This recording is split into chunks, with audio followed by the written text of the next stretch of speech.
Welcome to Eklavya study point and मेरा नाम है सचिन। और आज की इस वीडियो में मैं आप सभी को क्लास 12th हिंदी कोर्स से जो आपका सब्जेक्ट है, ठीक है, यहाँ से जो आपका चैप्टर है श्रम विभाजन, मेरी कल्पना का आदर्श समाज, मोस्ट इंपॉर्टेंट क्वेश्चन इसके हम करने वाले हैं 10 मिनट के अंदर अंदर, और आपको फ्री पीडीएफ भी प्रोवाइड करवा दी जाएगी। तो चलिए वीडियो को स्टार्ट करते हैं।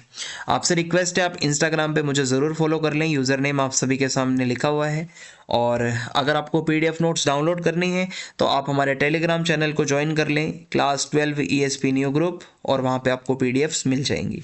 सबसे पहला सवाल हमारे सामने ये है कि जाति प्रथा को श्रम विभाजन का ही एक रूप ना मानने के पीछे अंबेडकर ने क्या तर्क दिए। तो देखो, जो लेखक हैं भीमराव अंबेडकर जी हैं, लेखक जाति प्रथा को श्रम विभाजन का ही एक रूप नहीं मानता, क्योंकि यह विभाजन अस्वाभाविक है। कैसे?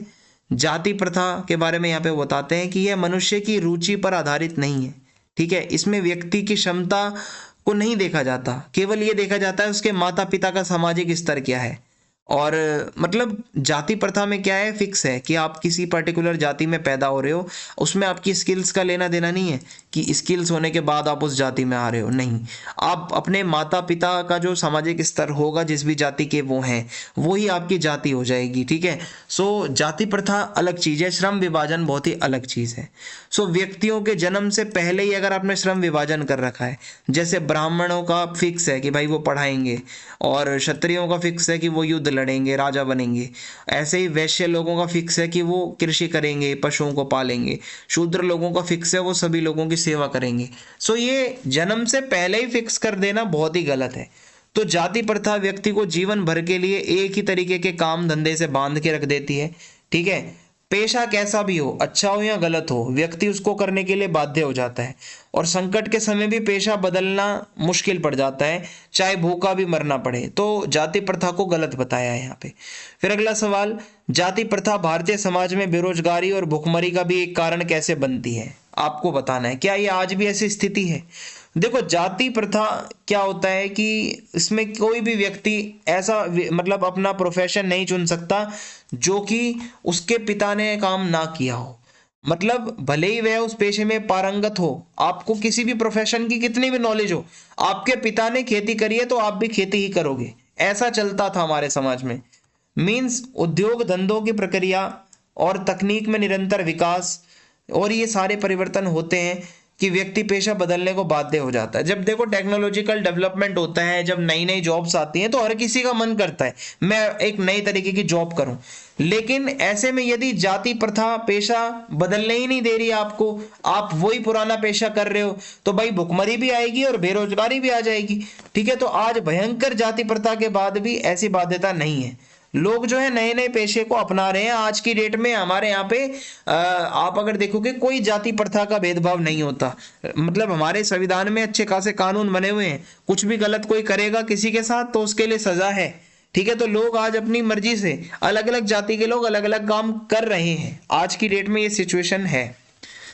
लेखक के मत से दासता की व्यापक परिभाषा क्या है? तो भीमराव अंबेडकर ने दासता के बारे में क्या लिखा है? तो लेखक के अनुसार दासता केवल कानूनी पराधीनता को नहीं कहा जा सकता। मतलब ये नहीं आप कानूनी रूप से किसी और के अधीन हो, बल्कि दासता के अंदर वो सिचुएशन भी आती हैं जिससे कुछ व्यक्तियों को दूसरे लोगों के द्वारा जो भी कर्तव्य मतलब या जो भी व्यवहार जैसा करना है वो करने के लिए फोर्सफुली विवश होना पड़े, वो भी एक तरीके की दासता है। और ये स्थिति कानूनी पराधीनता ना होने पर भी पाई जा सकती है। उदाहरण के लिए आपकी जाति प्रथा हो गई कि जहां पे एक वर्ग ऐसा होगा जो बोलेगा कि मतलब अपना जो मैं बोलता हूं वो ही तुम करोगे, जैसे ब्राह्मणों ने नियम बनाए और शूद्रों को वो करने ही करने हैं। तो ये भी एक तरीके से दासता ही हुई, वो कहते हैं भीमराव अंबेडकर। फिर अगला सवाल है, शारीरिक वंश परंपरा और सामाजिक उत्तराधिकार की दृष्टि से मनुष्यों में असमानता संभावित रहने के बावजूद अंबेडकर समता को ही एक व्यवहार्य सिद्धांत मानने का आग्रह क्यों करते हैं? तो देखो, समता के बारे में वो क्या कहते हैं, डॉक्टर भीमराव अंबेडकर ये जानते हैं कि मतलब ये सारी बातें वो जानते हैं जो भी हमने अभी तक पढ़ी हैं। लेकिन लेखक ये कहते हैं कि समाज को अगर अपने सदस्यों से ज़्यादा फायदा लेना है, समाज के लोगों को अगर आपको कामयाब करना है, तो सभी लोगों को बराबर के अवसर दो। अपॉर्चुनिटी सभी को इक्वल दो, सभी के साथ इक्वली बिहेवियर रखो, कोई जाति लिंग धर्म के आधार पर भेदभाव मत करो, सभी के साथ एक जैसा व्यवहार करो, हर किसी को ये मौका दो वो अपनी क्षमताओं को विकसित कर पाए, ठीक है, सभी को बराबर का अवसर दिया जाए। और ऐसा होगा, उनका तर्क है कि वंश में जन्म लेना या सामाजिक परंपरा व्यक्ति के वश में नहीं होती। मींस आप किस वंश में पैदा होगे आप थोड़ी डिसाइड करके आओगे।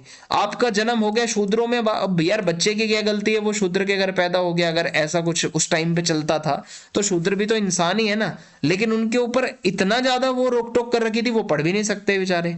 सो ऐसे में अनुचित है ना कि आप अगर सिर्फ ये शूद्र कहने भर से ही किसी को पढ़ने का अधिकार नहीं दे रहे हो कि वो शूद्रों के घर पैदा हुआ है। सो ये गलत है, और भीमराव अंबेडकर भी इसको गलत मानते थे। फिर सही में अंबेडकर ने भावात्मक समत्व की मानवीय दृष्टि के तहत जातिवाद का उन्मूलन चाहा। मींस डॉक्टर भीमराव अंबेडकर चाहते थे जातिवाद खत्म हो, और जिसकी प्रतिष्ठा के लिए भौतिक स्थितियों और जीवन सुविधाओं का तर्क दिया। यहां पर इसको हम समझते हैं क्या बताया जा रहा है। सो लेखक ने बात तो सही बोली है भाई, देखो, क्योंकि कुछ लोग किसी वंश में पैदा होने के कारण ही उत्तम व्यवहार के हकदार बन जाते हैं। मान लो कोई ब्राह्मणों के घर पैदा हो रहा है, लोग ऑटोमेटिकली इज्जत करने लग जाएंगे, भाई ब्राह्मण है। अगर कोई शूद्रों के घर पैदा हो रहे हैं, लोग ऑटोमेटिकली छुआछूत करने लग जाएंगे, ये तो शूद्रों का बच्चा है। तो ये बहुत ही गलत है, ठीक है। सामाजिक परिवेश में भी व्यक्ति को सम्मान दिला देता है, उसमें भी व्यक्ति की क्षमता का मूल्यांकन नहीं होता, ठीक है, कि मतलब मनुष्य की महानता मीन्स आप कितने महान हो ना, ये आपके काम बताते हैं, ठीक है, आपके प्रयत्न, आपके एफर्ट्स।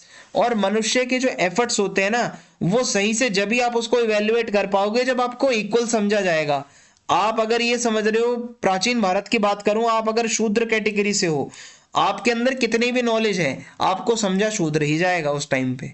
ये गलत था, ठीक है। आज की डेट में आप अगर देखोगे, अगर आपको किसी भी मनुष्य के एफर्ट्स को सही से इवेल्युएट करना है तो आपको उसको इक्वल अपॉर्चुनिटी देनी पड़ेगी।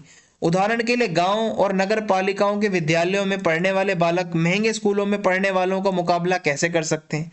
सो इसलिए जातिवाद का उन्मूलन हो और फिर भौतिक स्थितियां और जीवन सुविधाएं भी समान हो, तब जाकर एक अच्छा समाज बनेगा।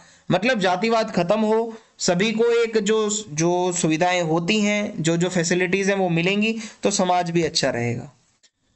जाति प्रथा और श्रम विभाजन में क्या अंतर होता है? तो जाति प्रथा और श्रम विभाजन में अंतर यही है कि भाई श्रम विभाजन क्या है, श्रमिकों को अलग अलग वर्गों में बांट देना, ठीक है, कि मतलब क्या क्या काम उसको करने हैं।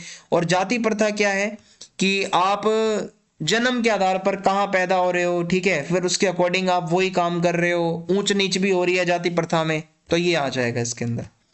जाति प्रथा को श्रम विभाजन का ही एक अंग ना मानने के पीछे अंबेडकर का क्या तर्क था? तो सबसे पहले जाति प्रथा, यहाँ मैंने शायद ये पीछे भी आपको क्वेश्चन कराया है, वो ही रिपीट है, लेकिन ये थोड़ा अलग तरीके से, तो आप इसको देख सकते हैं, इसके पॉइंट्स को आप पढ़ सकते हैं, ठीक है। ज्यादातर इसके अंदर चीजें सेम ही है। और अंबेडकर की कल्पना का आदर्श समाज जो है वो कैसा है? भीमराव अंबेडकर क्या चाहते थे, समाज कैसा होना चाहिए?